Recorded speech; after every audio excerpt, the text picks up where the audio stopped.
తిరుమలలో భక్తుల రద్దీ కొనసాగుతుంది. వైకుంఠం ద్వారా దర్శనాలకు భక్తులు భారీగా తరలివచ్చారు.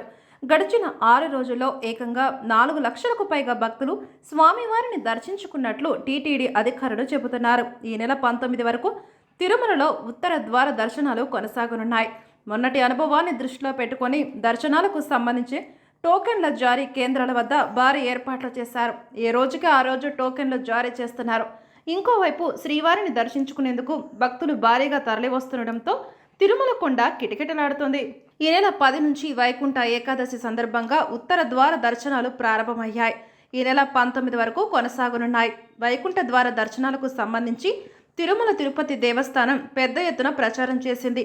నెలల ముందు నుంచి సన్నాహాలు ప్రారంభించింది. ముందుగా ఆన్లైన్ల టికెట్ల జారీ ప్రక్రియను పూర్తి చేసింది.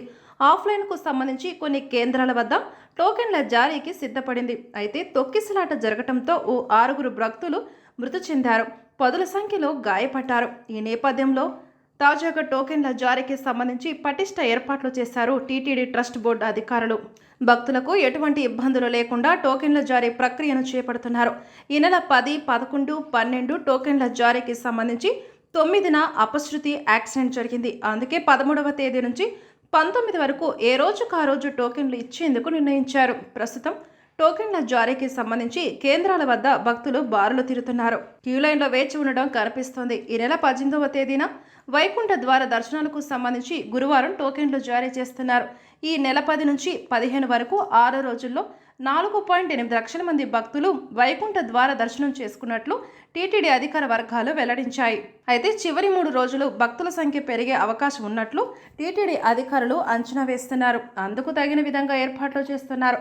వైకుంఠ ఏకాదశి అయినప్పటికీ తిరుమలలో ఒక మోస్తారుగానే భక్తుల రద్దీ కొనసాగింది. ఏకాదశి సందర్భంగా ఉదయం స్వర్ణ రథోత్సవం కన్నుల పండుగగా జరిగింది. ఈ నెల 19 వరకు సంక్రాంతి సెలవులు ఉండటంతో ఎక్కువ మంది తిరుమల చేరుకుంటున్నారు. ఈ 3 రోజులు ఒక్కసారిగా రద్దీ పెరిగే అవకాశం ఉందని అంచనా వేస్తున్నారు.